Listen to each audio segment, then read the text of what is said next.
သာ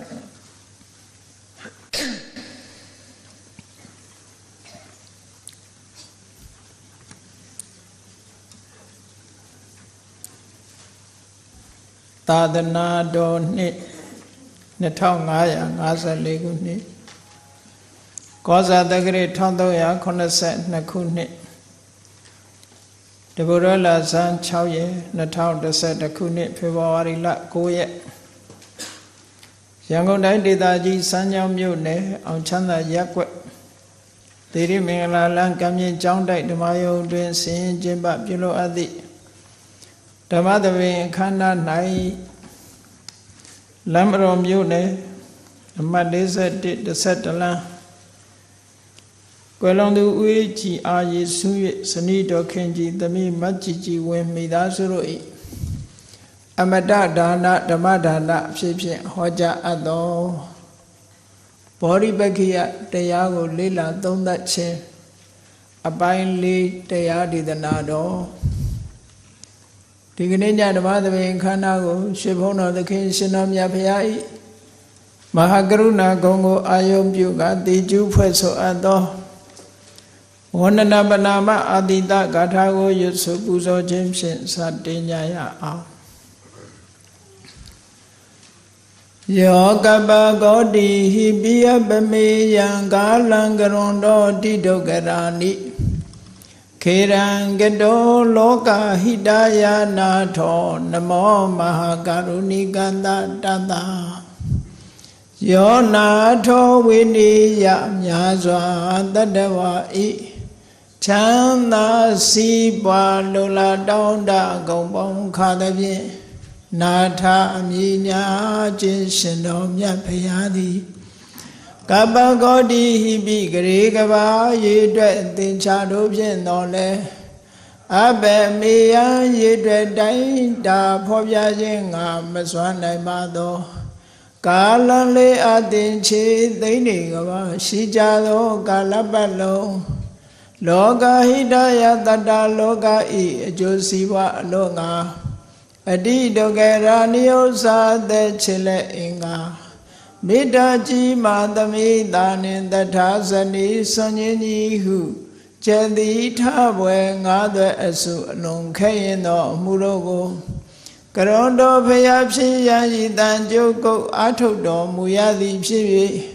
ခေရန်လက်ချေမျက်လုံးအသက်ဆုံးလည်းရဲ့နှလုံးစိတ်ဝမ်းကိုရောဤပင်မခြင်းတို့ကတောဘဝတဏ္ဍချိန်ဖန်များစွာရောက်တော်မူခဲ့ရရှာလေပြီမဟာကရုဏီကတတတဝါများရင်ဝဲတာကဲ့သို့တနာချစ်ခင်မဟာကရုဏာရှင်ဖြစ်တော်မူသောတသနာတသဝေနိယများစွာတတဝါဤ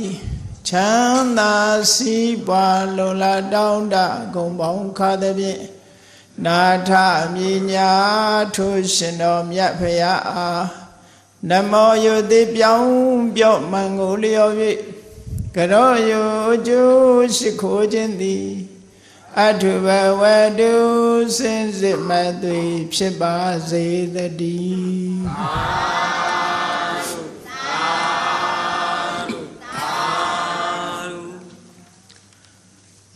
ဘောဓိပက္ခိယတရားကိုလေ့လာသုံးသပ်ခြင်းအပိုင်း၄မှာဣဋ္ဌိပါဒ၄ပါးဆိုတဲ့အကြောင်းကိုဒီကနေ့ဟောမှာဖြစ်ပါတယ်မှန်လားပါဗျာဣဋ္ဌိပါဒဆိုတာစကားလုံးနှလုံးနဲ့မြတ်စွာဘုရားသခင်ကိုရောမြတ်သုံးနှုံးပြီးတော့ဖော်ပြထားတဲ့အထွတ်အထိပ်သို့ရောက်တဲ့ကမ္မထံဘာဝနာတစ်မျိုးပဲမှန်လားပါဗျာဣဋ္ဌိဆိုတာပြည်စည်းခြင်းအောင်မြင်ခြင်းတစုံတစ်ခုသောအဆင့်သို့ရောက်ရှိခြင်းလို့ဒီလိုအဓိပ္ပာယ်ရပါဒဆိုတာအဲ့ဒီပြည်စည်းခြင်းတစုံတစ်ခုသောအဆင့်သို့ရောက်ခြင်းရဲ့အကြောင်းတရားနောက်အဓိပ္ပာယ်တစ်မျိုးကဣဋ္ဌိပါဒလို့ဆိုတာတစုံတစ်ခုကိုပြည်စည်းအောင်မြင်စေနိုင်တဲ့တရားကိုဣဋ္ဌိလို့ခေါ်ပြီးတော့ထိုတရားရဲ့အ ထောက်အခုတရားများကိုဣတိပါဒလို့ဒီလိုခေါ်တာပေါ့မှန်လားပါဗျာအဲ့ဒါလို့ဣတိပါဒလို့ဆိုတာမြန်မာလိုပြန်မယ်ဆိုရင်တော့ဣတိဆိုတာတကောပဲမှန်လားပါဗျာဣတိဆိုတာအစွမ်းတကောတစ်ခုကိုဖန်တီးနိုင်တဲ့စွမ်းအားစုတွေကိုဣတိပါဒလို့ဒီလိုခေါ်လို့ရတယ်မှန်လားပါဗျာလောကမှာအစွမ်းတကောတွေဆိုတာရုပ်ရဲ့အစွမ်းတကောနဲ့စိတ်ရဲ့အစွမ်းတကောနှစ်မျိုးရှိတယ်ထဲမှာစိတ်ရဲ့အစွမ်းတကောရုပ်ရဲ့အစွမ်းတကောကမိအောင်မလိုက်နိုင်မှန်လားပါဗျာဒီနေ့လူတွေတော့ဒီခေတ်မှာရှိတဲ့လူတွေကတော့စိတ်ရဲ့အစွမ်းတကောတွေကရောကြပြီးတော့ရုပ်ရဲ့အစွမ်းတကောတွေကထက်မြက်နေကြတယ်ဒါမှမဟုတ်ကောင်းကင်ပြန်ရင်လည်းလက်မှတ်ကလေးဝယ်ပြီးလေရင်ပြန်နဲ့သွားကြတယ်ပေါ့ဒုံးမြန်ကလေးနဲ့လိုက်ပြီးတော့သွားလို့ရှိရင်လည်းဟုတ်အာဂတာရဲရောက်နိုင်တယ်ဒီယုတ်ဝတ္ထုပစ္စည်းကိုအမိပြုတ်ပြီးတော့ယုတ်ဝတ္ထုဘက်ကတိုးတက်လာသည့်အတွက်ကြောင့်ယုတ်ဝတ္ထုပစ္စည်းကိုအမိပြုတ်ပြီးတော့လူတွေဟာလိုချင်တဲ့အရာတစ်ခုကိုစွမ်းဆောင်ပြီးတော့နေကြတယ်တကယ်တော့အဲ့ဒီထဲမှာလည်းပဲစိတ်စွမ်းအားမပါဘဲနဲ့တော့မရဘူးဒါမို့လို့ဒီ astronaut ဆိုတာအာကာသသူရဲကောင်းဖြစ်ဖို့ဆိုတာအတော်နဲ့မဖြစ်နိုင်စိတ်ဓာတ်ကြံ့ခိုင်မှုဆိုတာရှိရမှန်လားပါဗျာအဲ့တော့စိတ်ဓာတ်ဟာဒါမှအရေးကြီးတယ်ပေါ့ယောဂတုကိုအကြောင်းပြုပြီးတော့ကောင်းကင်ကိုပြန်နိုင်တဲ့ဒီကနေ့ခေတ်မှာနန္တရားဘိုင်းဆိုင်ရာစွန့်ရည်တတိတွေကလူတွေမှာကြဆင်းလာအဲ့ဒီကြဆင်းလာတာတွေဟာယောဂတုကိုထုတ်လုပ်နိုင်စွမ်းသာရှိပြီးတော့စိတ်စွမ်းအားနဲ့ကောင်းကင်ပြန်တက်နိုင်တဲ့ဒီနိစနစ်တွေရှိနေတော့လေစိတ်စွမ်းအားကိုအသုံးပြုပြီးတော့ကောင်းကင်ပြန်တက်နိုင်တဲ့ပုဂ္ဂိုလ်ဟာအလွန်ရှားပါသွားပြီပေါ့မှန်လားပါဗျာမရှိဘူးလို့တော့ပြောလို့တော့မရဘူးပေါ့လေမှန်လားပါဗျာရှိတောင်မှဥယျာဉ်အမတန်မှနည်းသွားပြီလို့ဒီလိုပြောရမှန်လားပါဗျာရှင်းတော့ကတော့စိတ်စွမ်းအားကိုလေ့ကျင့်စိတ်စွမ်းအားကိုလေ့ကျင့်တဲ့ပုဂ္ဂိုလ်တွေဟာအမတန်မှကြီးကျယ်တဲ့အောင်မြင်မှုကြီးတွေအမတန်မှကြီးကျယ်တဲ့လုပ်ငန်းကြီးတွေကိုပြည့်စည်စေနိုင်တယ်အဲ့ဒါကြောင့်မလို့ဣတိပါဒလို့ဆိုတာဟာအဓိကကတော့စိတ်စွမ်းအားတွေပဲပေါ့မှန်လားပါဗျာအဲ့ဒီစိတ်စွမ်းအားတွေဟာလူတွေရဲ့တဏ္ဍာမှာတဖြည်းဖြည်းလေ့ကျင့်ပေးခြင်းဖြင့်ရရှိနိုင်တယ်ဒါမှမြတ်စွာဘုရားကဘာဝိတာဘဟုလိကတာဒါတွေကိုတိုးပွားလောက်အောင်လုပ်ရမယ်လို့အဲ့ဒီစိတ်ဆွမ်းအားတွေကိုတိုးမြင့်ပြီးတော့ကျင့်ကြံကြုတ်ကုတ်အားထုတ်လာသည့်အတွက်ကြောင့်လောကမှာဗုဒ္ဓဆိုတဲ့ပုဂ္ဂိုလ်ဟာပေါ်ပေါက်လာတာဟုတ်လားပါဗျာဣတိပါဒတန်ယုတ်လို့ခေါ်တဲ့ဣတိပါဒဆိုတဲ့ဒီအစွမ်းတကိုးတွေနဲ့စိတ်စွမ်းအားတွေနဲ့ပတ်သက်တဲ့သုတ်တန်တွေဟာ90ကျော်လောက်ရှိတယ်။သုတ်ပေါင်း90ကျော်လောက်ကိုတန်ယုတ်တနိကေဣတိပါဒတန်ယုတ်မှာဘုရားဟောတဲ့သုတ်တန်တွေကိုစုဆောင်းပြီးတော့ဖော်ပြထားတာရှိတယ်။အဲ့တော့ဣတိပါဒရဲ့အစွမ်းတကိုးဟာအမတန်မှကြီးတယ်ဆိုတာဘုန်းကြီးတို့တွေဘုရားမြတ်စွာလက်ထက်တော်ခါကလာတော့ကအမတန်မှစွမ်းရည်ထက်တဲ့အရာတွေဟာဆိုလိုတာကတကိုးတွေအဘိညာဉ်တွေအလုံးကြားမှုတဲ့အစွမ်းတကိုးတွေဆိုတာဒီဣတိပါဒစိတ်စွမ်းအားတွေကိုအသုံးချပြီးတော့လှုပ်ဆောင်သွားတာလို့ဒီလိုမှတ်မှန်လားပါဗျာရှင်မမောကလမထေရမြတ်ကကြည့်လေမြတ်စွာဘုရားသခင်ကိုရောမြတ်ရှင်မမောကလန်ရဲ့စွမ်းဆောင်မှုတွေသာသနာတော်မှာအလွန်ထင်ရှားတယ်သူစွမ်းဆောင်မှုတွေဟာနန္ဒောပနန္ဒနဂါမင်းနဲ့ရှင်ပြိုင်ပြီးတော့အနိုင်တိုက်ခိုက်တဲ့အခါမှာရှင်မမောကလန်ရဲ့စွမ်းရည်တတ္တိတွေဟာအမြဲတမ်းထူးခြားထက်မြက်တယ်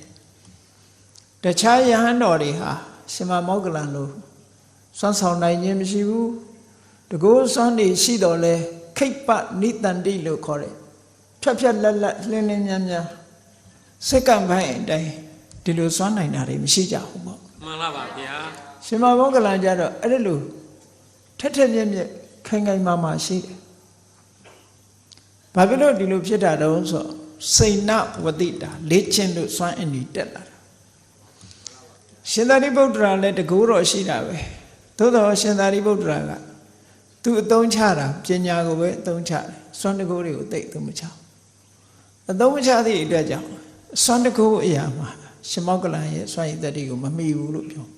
မှန်လားပါဗျာရှင်သာရိပုတ္တရာလည်းတကူရှိတာပဲကျန်တဲ့ယဟန္တာတွေလည်းတကူရှိတဲ့ယဟန်တွေဟာရှိကြတယ်သို့သောရှင်မောဂလန်ရဲ့အစွမ်းတကူကိုဖះကလွဲ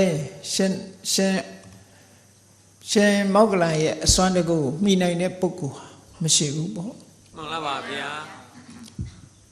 အောင်ကြီးရှိပါတဲ့မှာနန္ဒောပနန္ဒနဂါမင်းကြီးဟာ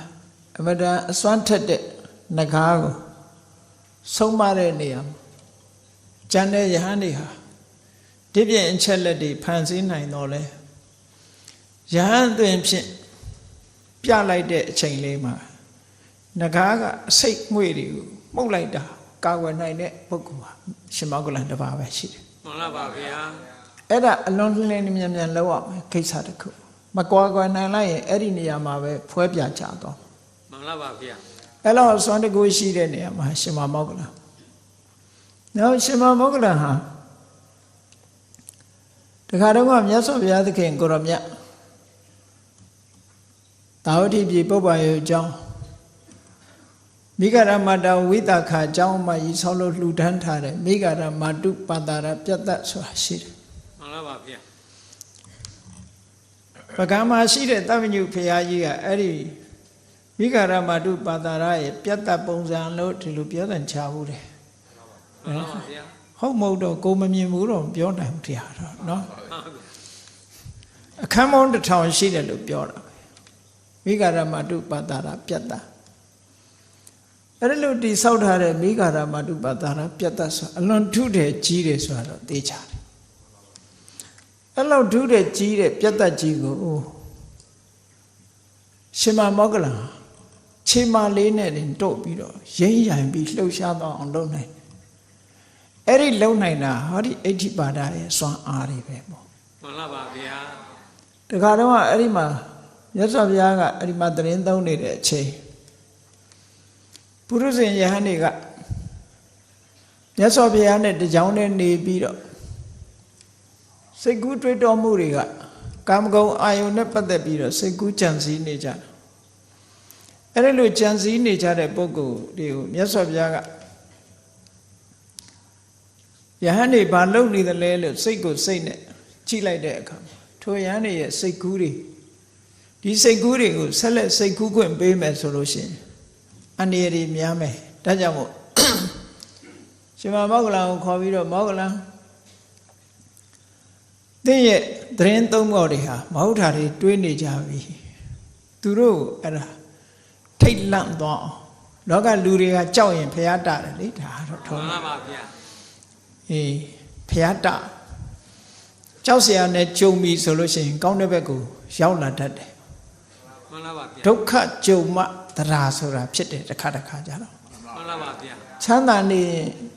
ကြောင်းကံနေမေ့နေတယ်ဆင်းရဲပြီဆိုရင်ကြောင်းကံတရိယာဆင်းရဲပြီဆိုရင်တရားဝတ္တရိယာကြည့်နေဒုက္ခရောက်ပြီဆိုဖျားကဲတော်မူပါဖြစ်လာတာလူတွေကချမ်းသာနေပြီဆိုဖျားဘယ်နှနေမှတောင်မသိဘူးအဲ့တော့အဲ့ဒီလိုထိတ်လန့်သွားအောင်တော့လုံးမပဲရှင်မောဂလန်ကိုမြတ်စွာဘုရားခိုင်းတယ်မောဂလန်သူတို့ကိုထိတ်လန့်အောင်လှုပ်လိုက်ဆိုတော့ဟောဒီအဋ္ဌိပတ်တွေကိုကြာနာပွားထားတာဆိုမြတ်စွာဘုရားခိုင်းတဲ့တခဏအတွင်းमेंမိဂရမတုပြတ်သက်ကြီးကတိမ့်ခါကောင်းလှုပ်လိုက်တယ်ကိုရော်တွေပြူပြဲတဲ့နဲ့ဖြစ်ကုန်တာအကုန်လုံးအဲ့တော့ငရင်လှုပ်တယ်ပေါ့ဒီလောက်ကြီးဒီပြတ်သက်ကြီးတောင်ရိမ့်ရိုင်သွားတယ် ဘာများဖြစ်တာပါလိဘာများဖြစ်တယ်ပါလိကြောက်လန့်လာအဲ့တော့အကုန်လုံးစုပြုံပြီးဘုရားစီရောက်သွားကြတယ်ကြောက်တယ်ဆိုတော့လေ မှန်လားပါဗျာ မြတ်စွာဘုရားစီရောက်သွားပြီအရှင်ဘုရားဒီလောက်ခိုင်တဲ့ပြတ်သက်ကြီးကရိမ့်ရိုင်သွားတယ်အဲ့ဒါဘာဖြစ်တာမှဘာမှမဖြစ်ဘူးမင်းတို့မဟုတ်တာတွေတွေးနေလို့မောက်ကလန်ကနေအဲ့ဒါခြောက်လိုက်တာသိရလားမောက်ကလန်ဟာအဋ္ဌိပတ်၄ပါးကိုစနစ်တကျလေးလာပြီးတော့တိုးတက်အောင်လှုပ်ထားတဲ့ပုဂ္ဂိုလ်ဖြစ်လို့ဒီလောက်ဒုတဲ့ကြီးတဲ့ပြတ်သက်ကြီးကိုလှုပ်နိုင်တာမင်းတို့မေလျော့မနေကြနဲ့ဒီတရားတွေပွားနိုင်မှုကြိုးစားကြလို့မြတ်စွာဘုရားဟောတာ မှန်လားပါဗျာ ခုနတုတ်ပေါင်း90ထဲမှာအဲ့ဒီတုတ်တစ်တုတ်ပါတယ်နောက်တစ်ခါမြတ်စွာဘုရားစီကိုတရားမင်းကြီးကရုတ်တရက်လာပြီးတော့မေးခွန်းမေးသွားတယ်တဏှာသင်္ခယတုတ်ဆိုတာရှိတယ်တဏှာသင်္ခယဝိမု ക്ത တဏှာကုံသွားတဲ့နိဗ္ဗာန်မှာဘဝရဲ့လွတ်မြောက်မှုဆိုတာဘယ်လိုရတယ်လဲဆိုတဲ့ကျင့်ထုံးလေးတစ်ခုကျင့်စဉ်တစ်ခုမြတ်စွာဘုရားလာမေးတော့မြတ်စွာဘုရားဖြေလိုက်တယ်တရားမင်းမေးပြီးလို့မြတ်စွာဘုရားဖြေလိုက်တဲ့အခါတရားမင်းကဝန္တာအာရတာဓုတာဓုနဲ့ခေါ်လိုက်တရားတာဓုခေါ်လိုက်တဲ့အခါမှာတစ်ဖက်ခန်းမှာသတင်းသုံးနေတဲ့ရှင်မမောက္ကလန်ကကြားလိုက်တယ်တာဓုတန်ကြားလိုက်တယ်ကြားလိုက်တော့တရားမင်းကြီးတာဓုခေါ်တယ်ဆိုဘာဖြစ်လို့ဒီတရားတာဓုခေါ်တာတော့ဆိုဘုရားစီသူတရားလာနာအဲ့တော့မြတ်စွာဘုရားဗာတရားဟောလိုက်တုံးလို့ तू သိချင်တယ်သိချင်တယ်ဘုရားကိုသွားမေးနေရင် तू ပြန်ဟောနေရလိမ့်မယ်ဘုရားပြန်မှဆိုတယ်ဆိုတရားနောက်တော့လျှောက်လိုက်သွားတာ မှန်လားပါဗျာ ဟိုမှာတရားမင်းကဒီမှာတရားလာမေးပြီပဲလို့ဟိုကြတဲ့အခါကျတော့နန္ဒုံဥယျာဉ်ကဟိုဒီခိရိမေခလာဆင်ကြီးပေါ်ရောက်နေပြီ तू ကနတ်ပရိသတ်အချမ်းနဲ့ဥယျာဉ်ထဲမှာ तू ကပျော်ပွဲစားထွက်နေပြီအဲ့ဒါရှမောက္ကလန်လည်းမြင်ရောရှမောက္ကလန်ကိုကြိုးဆိုပြီးတော့ဒါငါသူလိုက်လာတာတော့ငါတရားမေးတော့မှာပဲဆိုပြီးတော့လန့်အထင်တဲ့အတိုင်းပဲရှမောက္ကလန်ကမြတ်စွာဘုရားခုနတည်းဘုရားစီလာတယ်ဘုရားစီလာတော့အဲ့ဘုရားကဘာတရားဟောလိုက်တာတော့ပြန်ပြောပြဆမ်းမေ့ခုတရားနာပရိသတ်လည်းအိမ်မရောက်ခင်လည်းမေ့နေအောင်နော်ဘာတရားဟောလိုက်မှမသိဘူးမေးရှမောက္ကလန်လိုက်မေးတယ်ဘာတရားအစကိုဖော်မရဘူး तू ဘယ်ဖော်ရမလဲ तू ကဥယျာဉ်ထဲရောက်သွားပြီပေါ့နန်းတော်ဥယျာဉ်ကြီးကလည်းဘလောက်ตายရတော့ဆိုတော့လူပြေမှာတော့ရှိပဲမဟုတ်ဘူးပေါ့ မှန်လားပါဗျာ သေဂာနိနတ်တွေတောင်မှပဲနန်းတော်ဥယျာဉ်ထဲဆွဲတင်လိုက်လို့ရှိရင်သေရမှတောင်မေ့သွားတယ်လို့ပြောတာပဲ မှန်လားပါဗျာ ဒီလောက်ตายရတယ်လို့ပြောတာကိုမရောက်ဘူးတော့မသိဘူးပေါ့ အဲ့ဒီမှာတရားမင်းကြီးကအစဖော်မရတော့လောကလူဆိုတာတခုဖော်မရလို့ရှိရင်ရှောက်ပြီးတော့ तू ကစကားဖာပါထေးသေးတွေရှောက်လုပ်တတ်တယ် तू လည်းအဲ့ဒီအကျင့်ရှိတယ်ရှင်မောက္ကလန်ကိုရှင်ဘုရားတဲ့ရှင်ဘုရားတစ်ခါမှရောက်လာတာဆိုတော့ဝေဇန္တာပြတ်သက်ကြီးလိုက်ပြီးတော့ကြည့်ပါအောင်လားဗျာမေးတာမဖြေနိုင်တဲ့အခါကျတော့ဝေဇန္တာပြတ်သက်လိုက်ပြသူနေတဲ့ပြတ်သက်ကြီးကဘလောက်ตายရတယ်ဘလောက်ကောင်းတယ်အခန်းတွေဘလောက်များတယ်ဆိုတာတွေသူလိုက်ပြအဲ့လိုလိုက်ပြတော့ရှမောက္ကလန်လည်းသီးခံပြီးတော့သူပြတာတွေလိုက်ကြည့်ပြတ်သက်တဲ့လှက်ပတ်ကြည့်ရင်းကနေရှမောက္ကလန်ကကြာတော့စိတ်မရှိဘူးသူငါမေးထားတာတော့မဖြေပဲနဲ့သူမဟုတ်တာတွေလိုက်ပြနေတယ်ဒီတရားတော့ဒီတိုင်းထားလို့တော့သူတရားပေါ်မှာမဟုတ်ဘူးဆိုပြီးတော့တကုန်းနဲ့ဖန်ဆင်းပြီးဝေဇန္တာပြတ်သက်ကြီးကိုခြေမနဲ့တို့ပြီးတော့လှုပ်လိုက်တော့ဝုန်းတိုင်းဖြစ်သွားတော့အကုန်လုံးအဲ့ကြတော့တရားဟာပြုလုပ်ပြတာဖြစ်ပြီးကြောက်လန့်သွားတယ်အဲ့ဒီကြတော့မှကြောက်ပြီးဆိုတော့မှခုနတရားလေးပြန်ပေါ်လာအဲ့ဒါမျိုးငယ်တုန်းကကြားဘူးသေးတယ်မှန်လားပါဗျာ ငယ်တုန်းကကြားဘူးတာပြောရမယ်ဆိုလို့ရှင်ဘုန်းကြီးတို့ကတရားဟောတဲ့တရားဟောတဲ့အခါကျောင်းမကြီးနာမည်မေ့ဝိသခကျောင်းမကြီးကျောင်းမကြီးနာမည်မေ့နေကျောင်းမကြီးပဲတရားဝဲတာပြီးသွားရောကျောင်းမကြီးပဲဘယ်ကျောင်းမကြီးမှန်းကိုမသိဘူး တရားဝဲပြန်လာတော့လမ်းကြတော့ခလုတ်တိုက်တဲ့အခါကျဟလိုဝိသခါဖြစ်သွားအဲ့ဒီကြတော့မှအမလေးဒီเจ้าမကြီးဒီရောက်နေတာကိုအဲ့ဒါလို့တခါတည်းမေ့တတ်တာပေါ့နော်မှန်လားပါဗျာအဲ့တရားမင်းကြီးလည်းအဲ့ဒါလို့မေ့သွားတာမေ့သွားစကိုရှားမရအောင်အဲ့ဒီအချိန်မှာလဲရှင်မမောက္ကလန်ဟာတရားနေတဲ့ပြတ်တတ်တောင်မှခြေမနဲ့လှုပ်ရမ်းနိုင်သေးတယ်တဲ့ဒီအစွမ်းတကူတွေပဲပေါ့မှန်လားပါဗျာအဲ့ဒါလို့ကြီးမားတဲ့အစွမ်းတကူတွေကိုရရှိနိုင်တဲ့ဒီအဋ္ဌိပါဒလို့ခေါ်တာပဲမှန်လားပါဗျာကဲအဋ္ဌိပါဒ၄ပါးဆိုတာဘာတွေလဲလို့ပါဠိတော်မှာဘယ်လိုလာတယ်လဲမြတ်စွာဘုရားသခင်ကိုရောမြတ်ကစတ္တရောမိဘိက္ခဝေအဋ္ဌိပါဒခြေသားရတို့အဋ္ဌိပါဒဆိုတာဟောဒီ၄မျိုးပဲတဲ့ကတမေစတ္တရောဘယ်လိုမျိုးလဲလို့ဆိုတဲ့အခါမှာ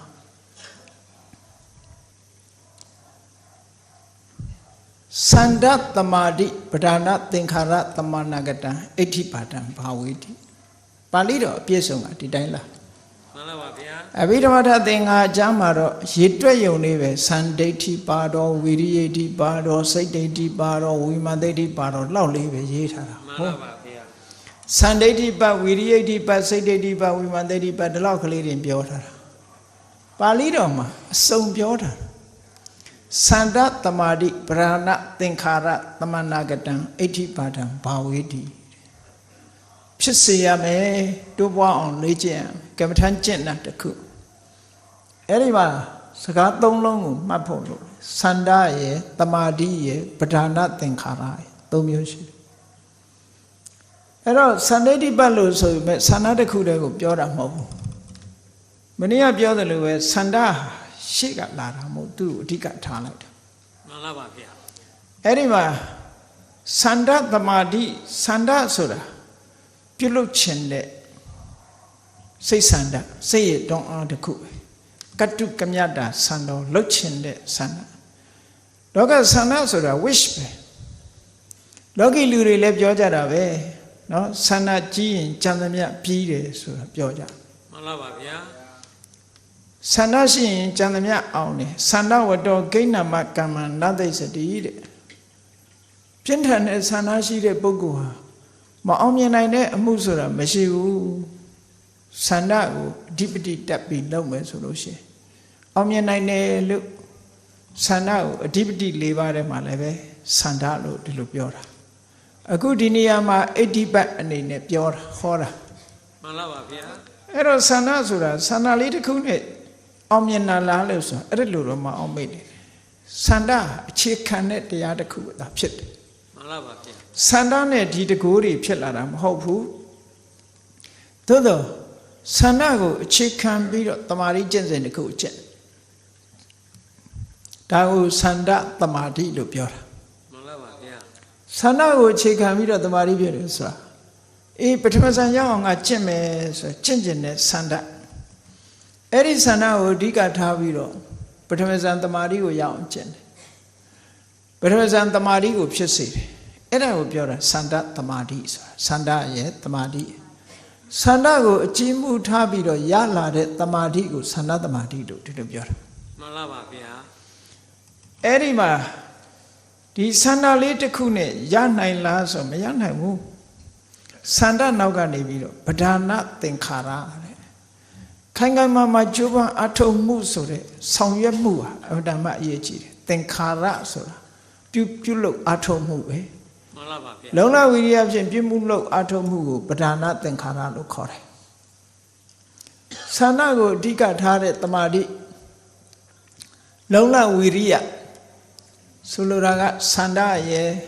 ဆန္ဒကိုအခြေခံထားတဲ့တမာတိတရားရဲ့ဝိရိယတရားဝိရိယဆိုတာမနေ့ကဟောခဲ့တဲ့သမ္ပပတံဝိရိယပဲမထူးမှန်လားပါဗျာအဲ့ဒါနဲ့အဲ့ဒီတရားတွေဟာတဲ့အဋ္ဌိပါဒပဲဒီနေရာမှာကိုလိုချင်တဲ့အထွတ်ထိပ်တစ်ခုပြည်စည်းအောင်မြင်မှုအတွက်ပြည်စည်းအောင်မြင်မဲ့အချက်လက်တွေပဲလို့ဒီလိုဆိုလိုတာပေါ့မှန်လားပါဗျာတကောစွမ်းအားတွေလိုချင်ရင်လည်းပဲတကောစွမ်းအားတွေကိုပေးနိုင်တယ်အဲ့ဒီစွမ်းအားတွေကိုဖြစ်ပေါ်စေနိုင်တဲ့ စိတ်ဆွမ်းအားစိတ်ထဲမှာဖြစ်ပေါ်လာတဲ့ဆွမ်းအားတစ်မျိုးအဲ့တော့ပြည့်စုံပြောတဲ့အခါမှာဆန္ဒကိုအဓိကထားပြီးတော့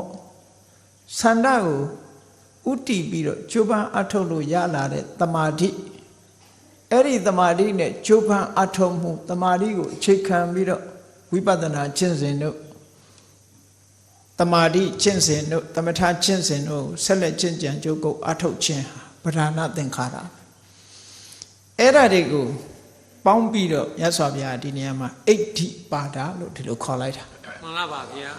စန္ဒိဋ္ဌိပါဒဆန္ဒတစ်ခုတည်းမဟုတ်ဘူးဆန္ဒကအခြေပြုရုံပဲပြုတာမှန်လားပါဗျာဆန္ဒကိုအခြေပြုလာတဲ့တမာတိနဲ့လုံလစွမ်းအားအဲ့ဒီနှစ်ခုရဲ့စွမ်းအားနဲ့ရယူတယ်လို့ဆိုလိုတယ်စိတ်ကိုဒီ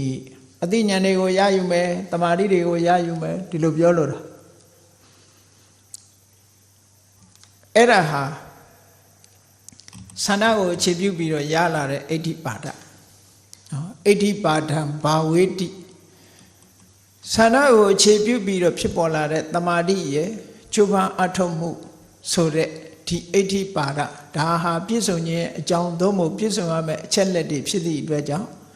အဲ့ဒါတွေကိုမိမိတဏ္ဍာမှာဖြစ်စေအောင်လုပ်တာကိုဘာဝေတိလို့ဒီလိုပြောတာနော်မှန်လားပါဗျာအဲ့တော့ပြောမယ်ဆိုလို့ရှိရင်တော့ဆန္ဒကိုအခြေခံပြီးတော့ကမ္မထာထုတ်တာပဲအဓိကတော့ဆန္ဒကိုအခြေခံပြီးတော့သမထကျင့်စဉ်တစ်ခုကိုကျင့်တယ်ဆန္ဒကိုအခြေခံပြီးတော့ဝိပဿနာကျင့်စဉ်တစ်ခုကိုကျင့်ပြီးတော့မက်ဖို့နိဗ္ဗာန်ကိုရတယ်ပေါ့မှန်လားပါဗျာအဲ့ဒါတွေဟာအဋ္ဌိပါဒတွေပဲအစွမ်းတကုတ်တစ်မျိုးတည်းကိုပြောနေတာမဟုတ်ဘူးဒါကြောင့်မို့လို့အဋ္ဌိဆိုတာပြည်စီအောင်မြင်မှုရဲ့ဒီအချက်အလက်တွေအကြောင်းတရားတွေလို့ဒီလိုပြောတာမှန်လားပါဗျာအဲ့ဒီထဲမှာအဓိကအကြောင်းတရားကအခြေခံတဲ့ဆန္ဒဒီနေရာမှာအဓိကအကြောင်းတရားဖြစ်တယ်အဲ့ဒီတိုင်းပဲနောက်တစ်ခုကျတော့ဝီရိယသမာဓိပဓာနာသင်္ခါရသမဏဂတံအဋ္ဌိပါဒံဘာဝေတိဒုတိယအဋ္ဌိပါဒကဝီရိယဆိုတဲ့လုံလကိုအခြေခံပြီးတော့ရလာတဲ့သမာဓိကျိုးပန်းအထောက်မှုဆိုတဲ့ပဓာနာသင်္ခါရနဲ့ပြည့်စုံတဲ့အဋ္ဌိပတ်ကိုမိမိတဏ္ဍာမှာဖြစ်စေတယ်လို့ဒီလိုပြောတယ်မှန်လားပါဗျာအဲ့ဒီမှာသတိထားဖို့ရာကြည့်ဝီရိယဆိုတာလဲပါသေးတယ်နောက်ကပဓာနာသင်္ခါရလို့ဆိုတာလဲဝီရိယပဲဝီရိယတွေနှစ်ခုထပ်မနေဘူးလားဆိုစွမ်းအင်ခြင်းမတူဘူးမှန်လားပါဗျာအခြေခံတဲ့ဝီရိယနဲ့တကယ်ကြိုးပမ်းအထောက်တဲ့ဝီရိယနဲ့မတူဘူးပေါ့မှန်လားပါဗျာအဲ့ဒါမတူတာကိုlevel ချင်းမတူဘူး degree ချင်းမတူဘူးဒါကြောင့်မလို့နှစ်ခုဆိုထားတယ်လို့မှတ်မှန်လားပါဗျာပဓာနာသင်္ခါရကြတော့အစစ်မြင့်တဲ့ဝီရိယဖြစ်သွားပြီအခြေခံတဲ့ဝီရိယလို့ပြောပြီးတော့ပဓာနာသင်္ခါရကြတော့အစစ်မြင့်တဲ့ဝီရိယမက်ဖို့နိဗ္ဗာန်ရသွားနိုင်တဲ့ဝီရိယမျိုးနောက်တတိယအဋ္ဌိပါဒဆိုတာကြတော့စိတ်တသမာဓိပဓာနာသင်္ခါရသမဏဂတံအဋ္ဌိပါဒံဘာဝေတိတတိယအဋ္ဌိပါဒကစိတ်ကိုအခြေခံပြီးတော့ရလာတဲ့သမာဓိကျိုးပန်းအထောက်မှုပဓာနာသင်္ခါရနဲ့ပြည့်စုံတဲ့အဋ္ဌိပါဒတဲ့အဲ့ဒါကိုမိမိတဏ္ဍာမှာဖြစ်စေတယ်နောက်စတုထကြတော့ဝိမန္တပဓာနာဝိမန္တသမာဓိပဓာနာသင်္ခါရသမဏဂတံအဋ္ဌိပါဒံဘာဝေတိဝိမန္တလို့ဆိုတဲ့အသိပညာကိုအခြေခံထားပြီးတော့ရလာတဲ့သမာဓိကျိုးပန်းအထောက်မှုပဓာနာသင်္ခါရနဲ့ပြည့်စုံတဲ့အဋ္ဌိပတ်ကိုဖြစ်ပွားစေတယ်ဆိုဟောအခြေပြုရခြင်းกว่าတယ်မှန်လားပါဗျာမိမိတဏ္ဍာမှာဖြစ်စေရမှာတော့လုံလဝိရိယနဲ့သမာဓိပဲပေါ့မှန်လားပါဗျာမြတ်စွာဘုရားဟောတဲ့တရားတွေမှာတခါတည်းအဓိကတရားကိုသာဥတည်ပြီးပြောပြီးမယ်လို့နားလည်ရမှာသူတခုတည်းမဟုတ်ဘူးတခုတည်းမဟုတ်ဘူးဆိုတာကိုနားလည်ရမှန်လားပါဗျာဆိုပါစို့ကားတစ်စီးနဲ့မောင်းပြီးတော့ခရီးသွားတယ်ကားတစ်စီးမောင်းပြီးတော့ခရီးသွားတဲ့အခါမှာဘသူရဲ့စွမ်းဆောင်ချက်ကအဓိကလဲဆိုအားလုံးရဲ့စွမ်းဆောင်ချက်သို့တော့ driver ရဲ့စွမ်းဆောင်ချက်အဲ့ဒီအချက်မှန်လားပါဗျာသို့တော့ driver တယောက်တည်းအကုန်ဖြစ်လာဆိုမဖြစ်ဘူး engine ကောင်းရမယ်စီရှိရမယ်နော်မှန်လားပါဗျာဘိန်းကောင်းရမယ်အကုန်လုံးအဲ့ဒါတွေကောင်းမှ driver ကစွမ်းဆောင်နိုင်မှာပေါ့မှန်လားပါဗျာသို့တော့ driver ကိုမောင်းတယ်လို့ပဲပြောလိုက်တာပေါ့သူဥဆောင်သွားတယ်ပေါ့အဲ့ဒါမျိုးလိုပဲဒီနေရာမှာဆန္ဒကဥဆောင်သွားတာရှိတယ်ဝီရိယကဥဆောင်သွားတာရှိတယ်စိတ်ကဥဆောင်သွားတာရှိတယ်ဝိမာန်တဆိုတဲ့ပညာကဥဆောင်သွားတာရှိတယ်ဥဆောင်တဲ့အပေါ်မှာမူတည်ပြီးတော့ဒီကားဒီဓာတ်စီဒီဘိန်းနဲ့သွားတာပဲမဲ့လို့ driver ရဲ့စွမ်းဆောင်မှုပေါ်မှာမူတည်ပြီးတော့ခရီးရောက်တာမရောက်တာကွာသွားသေးတယ်ပေါ့မှန်လားပါဗျာအဲ့ဒါလိုပဲဒီတဘာဝတရားတွေမှာလည်းတစ်ခုလို့ပြောပြီးမဲ့လို့နားလဲစရာတွေကအများကြီးပဲအဲ့တော့တမာတိလို့ပြောတဲ့အခါတမာတိတစ်ခုတည်းလားဆိုမဟုတ်ဘူးတမာတိနဲ့ရှင်ဘောရှင်ဘက်တွေကုန်ပါမှန်လားပါသူတစ်ခုတည်းမဖြစ်ဘူး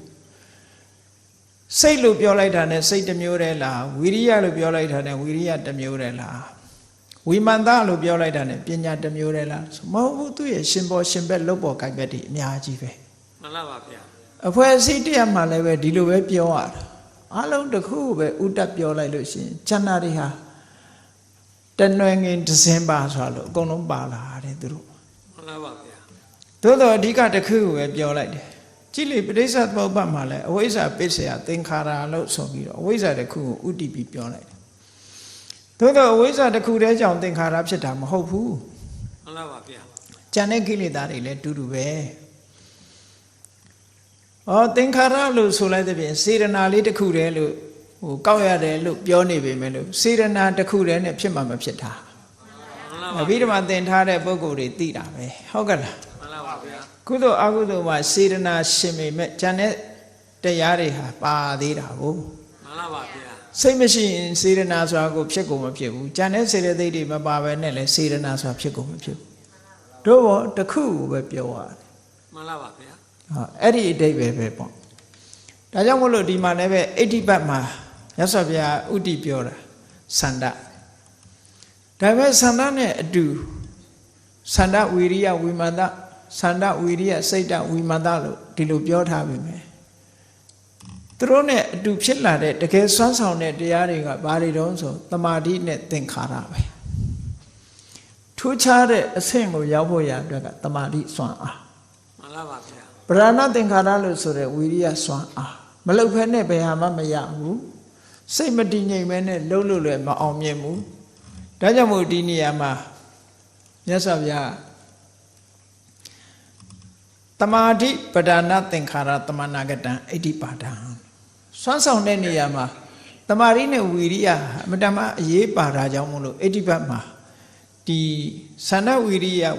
စိတ်တဝိမာန်တရဲ့နောက်ဆက်တွဲအနေနဲ့ထည့်ပြီးဖော်ပြသွားတာနော်မှန်လားပါဗျာသန္ဓတို့ဝီရိယတို့စိတ်တတို့ဝိမာန်တတို့ဆိုတာအခြေပြုတာတွေပဲပြောတာဒါအဋ္ဌိပတ်၄ပါးပါဠိတော်မှာဒီလိုဟောထားပြီးမြတ်စွာဘုရားကဗုဒ္ဓသုတ်မှာဘယ်လိုဟောတော့ဆိုလို့ရှိရင်ဒီအဋ္ဌိပတ်၄ပါးကိုစနစ်တကျပွားများအထောက်ခဲ့လို့လောကမှာဖျားဆိုတာဖြစ်လာတာတဲ့မှန်လားပါဗျာအဋ္ဌိပတ်၄ပါးကိုမပွားရင်ဖျားဆိုတာမဖြစ်နိုင်ဘူးလို့ဒီလိုဆိုလို့တာ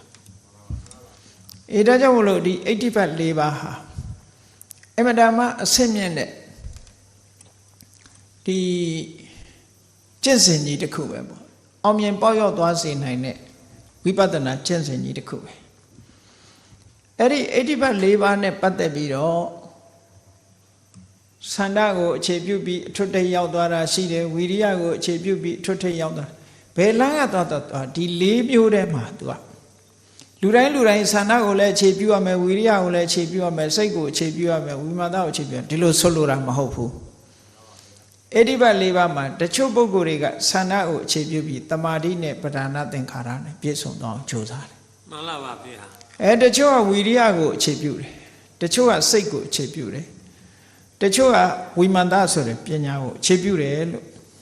ဒီလိုမှ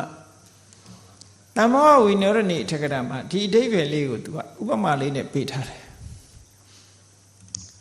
ယာတုကိုမျောလင့်နေတဲ့ပုဂ္ဂိုလ်၄ယောက်ယာတုကိုမျောလင့်နေတဲ့ပုဂ္ဂိုလ်၄ယောက်ဟာတယောက်နဲ့တယောက်အခြေခံကြတာချင်းမတူဘူးတဲ့နံပါတ်1ပထမလူကဘာကိုအခြေခံတော့ဆိုရင်ယာရုတက်ဖို့ရာအတွက်သူကကြာနာနာကိုယ့်အထက်လူကြီးကိုပြုစုတယ်ဥပဋ္ဌာန်အထက်လူကြီးကိုခါစားတယ်ပြုစုတယ်အ အလုတ်အကျွေးပြုတယ်ပေါ့ဟုတ်တယ်လေလူကြီးနဲ့ကပ်ပြီးတော့ယာရုရတာလည်းရှိတာပဲဒါ မှန်လားပါဗျာ ရှိတယ်မဟုတ်လား ရှိပါတယ်ဗျာ အေးဥပဋ္ဌာဏလူကြီးနဲ့ကပ်ပြီးတော့လည်းယာရုရနိုင်တယ်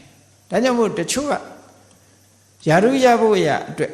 လူကြီးကိုကြာကြာနာနာပြုစုလုပ်ကြွေးတယ်ခါစားတယ်ဟောနောက်ဒုတိယလူကြတော့နောက်သူကခါစားလုပ်ကြွေးတဲ့နေစနစ်ကိုမသုံးဘူးသူကြတော့ဘာလို့ဆိုသူရတ္တတိကိုအခြေခံပြီးတော့ယာရုရအောင်ကြိုးစားတယ်တိုက်ပွဲတွေဝင်လာတဲ့အခါမှာသူကရှေ့တန်းတက်ပြီးတော့ပြောင်ပြောင်မြောင်းမြောင်းရွရွချွန်ချွန်တိုက်လို့သူကယာရုရတယ်တချို့ကြတော့လူကြီးနဲ့ကပ်ပြီးယာရုရတာမဟုတ်ဘူးစစ်ပွဲမှာရဲရင်ရန်သူကိုတိုက်ခိုက်နိုင်ခဲ့သည့်အတွက်ကြောင့်သူ့ရဲ့ရဲရင်လို့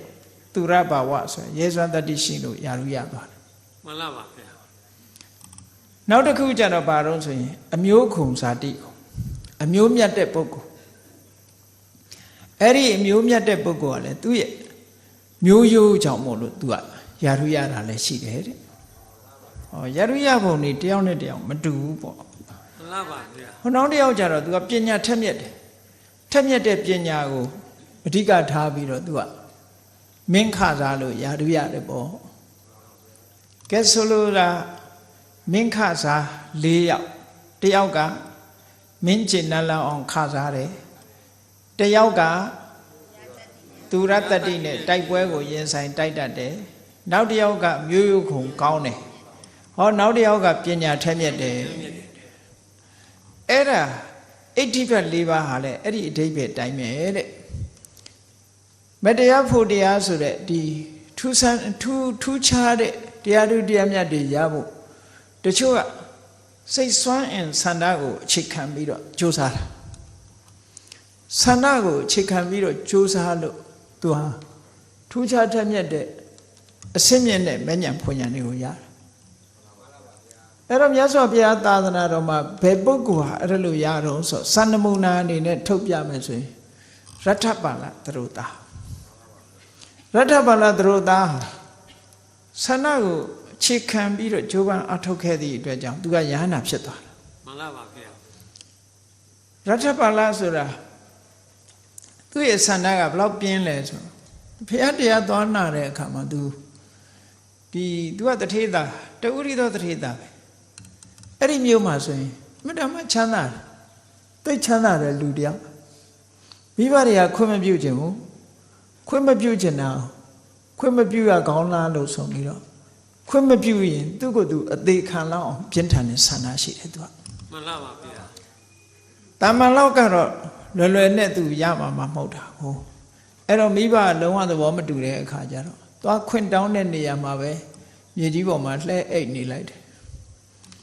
9 ရက်တိတိနော်တရက်ထဲလည်းမဟုတ်ဘူးသူဆန္ဒဘလောက်ပြင်းထန်လဲဆိုတာမှန်လားပါဗျာ9 ရက်တိတိလှဲအိတ်နေတဲ့အခါထမင်းအသက်9 ရက်ဆိုဒီကောင်ကြရင်သေသွားလိမ့်မယ်ဆိုသူတငယ်ချင်းတွေကမိဘတွေကိုနားချတော့မှကဲသင်္ကန်းဝတ်နဲ့ဆိုရင်နောက်တွေ့နိုင်သေးတယ်ဒီသေသွားလို့ရှိရင်တွေ့ရမှာမဟုတ်တော့ဘူးဆိုပြီးတော့မိဘတွေကခွင့်မပြုခြင်းမနဲ့ခွင့်ပြုလိုက်ရတာမှန်လားပါဗျာနောက်ဆုံးမှအဲ့ဒီသာသနာ့ဘောင်ဝင်ပြီးတော့ယန္တရားကျင့်ကြံကြုတ်ကိုအထောက်လိုက်တဲ့အခါမှာယ ahanan ပုဂ္ဂိုလ်ဖြစ်သွားတယ်အဲ့တော့သူ့ရဲ့အောင်မြင်မှုဟာဆန္ဒကိုအခြေခံတယ်လို့ဒီလိုပြောတာမှန်လားပါဗျာဆန္ဒကိုအခြေခံဟောနောက်တစ်ဦးကတော့ဝိရိယကိုအခြေခံတဲ့ပုဂ္ဂိုလ်လည်းရှိတယ်ခေါဏသူရတ္တတိကိုအခြေခံတာနဲ့ဝိရိယကိုအခြေခံတာနဲ့တူတယ်အဲ့ဒီဝိရိယကိုအခြေခံပြီးတော့တရားဓုတရားမြတ်ရတဲ့ပုဂ္ဂိုလ်ကဘယ်သူလဲလို့ဆိုရင်ရှင်သောဏဆိုပုဂ္ဂိုလ်သောဏဆိုတာသူလည်းပဲ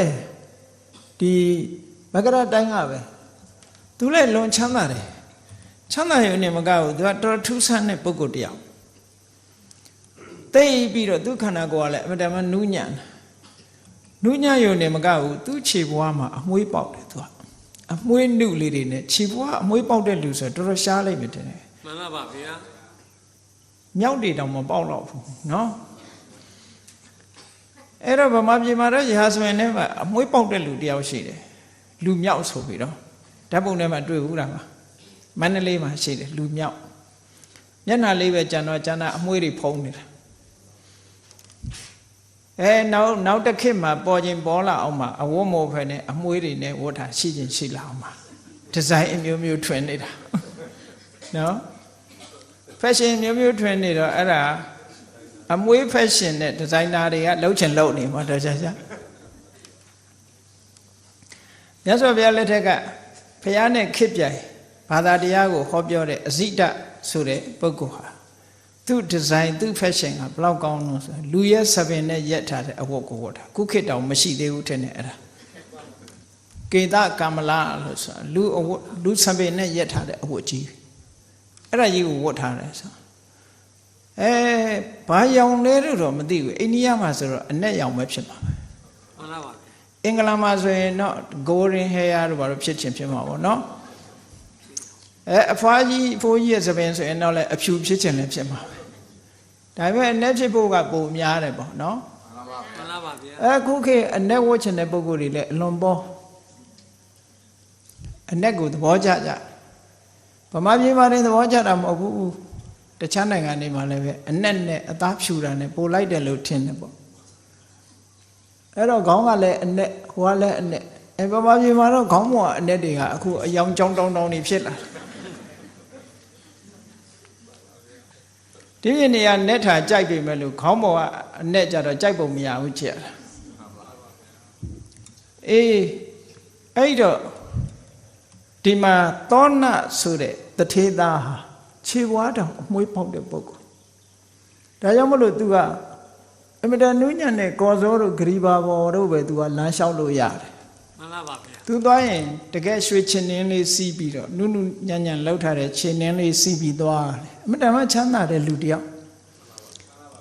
သူခိတ်ကအလွန်ချမ်းသာလွန်အားကြီးပြီးတော့ထူးဆန်းလွန်အားကြီးလို့ဗိမိတာရမင်းကြီးကတောင်မှသူ့ခြေဘွားကအမွှေးကြည့်ကျင်လို့ဘယင်းကနန်းတော်ခေါ်ပြီးတော့တွေ့ရတယ်သူကနော်နန်းတော်ခေါ်ပြီးတော့တွေ့တာဆင့်ခေါ်လိုက်တယ်သူတို့ရွာသူတယောက်တည်းခေါ်ရင်တော့ငါခြေဘွားကြည့်ကျင်လို့နေမှာဆိုတာဘယင်းကလည်းအဲ့လိုလည်းအထင်မခံနိုင်ဘူးအထင်မခံနိုင်တော့အဲ့ဒီတနယ်လုံးကလူတွေကိုအကုန်ဆင့်ခေါ်လိုက်တာတထေသားတွေအကုန်လာခဲ့ကြဆိုအဲ့ဒါကိုသူ့အဖေကသိတယ်ငါသားတဲ့မင်းတို့ဆင့်ခေါ်တာတခြားမဟုတ်ဘူးတဲ့မင်းခြေဘွားအမွှေးကြည့်ကျင်လို့ခေါ်တာတဲ့အဲ့တော့ဘယင်းမြင်အောင်မင်းဘယင်းဘက်ကိုခြေတော်ကြီးဆင်းမပြနဲ့တဲ့အင်ပိုလိုက်မရင်ကြီးရရောက်လိုက်မယ်နော်ဘယင်းဘက်ကိုခြေတော်မဆင်းနဲ့အဲ့တော့ဘယင်းရှိရောက်တဲ့အခါကျတော့မင်းခြေဘွားဖော်ပြီးတော့တင်မြင်ခွေးထိုင်တဲ့ဘယင်းကြီးကသူ့လူရင်ဆန္ဒပြည့်လိုက်မယ်တဲ့သူ့အဖေက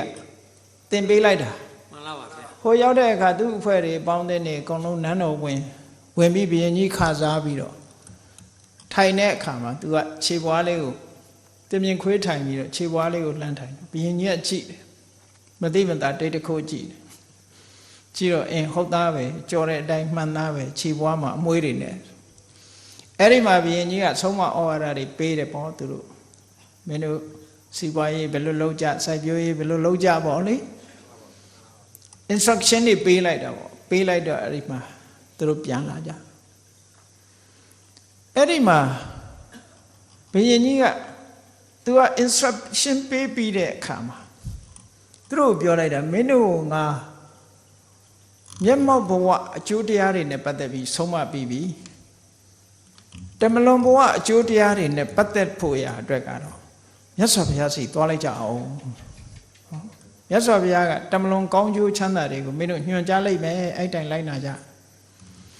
ဘုရားကျောင်းတော်ကိုလွှတ်လိုက်တာဘုရားဝင်ဖူးကြတယ်ပေါ့ဝင်ဖူးတဲ့အခါမြတ်စွာဘုရားတရားဟောလိုက်တဲ့အခါသောဏတထေသားဟာအိမ်မပြန်တော့တခါတည်းသင်္ကန်းဝတ်လိုက်တာ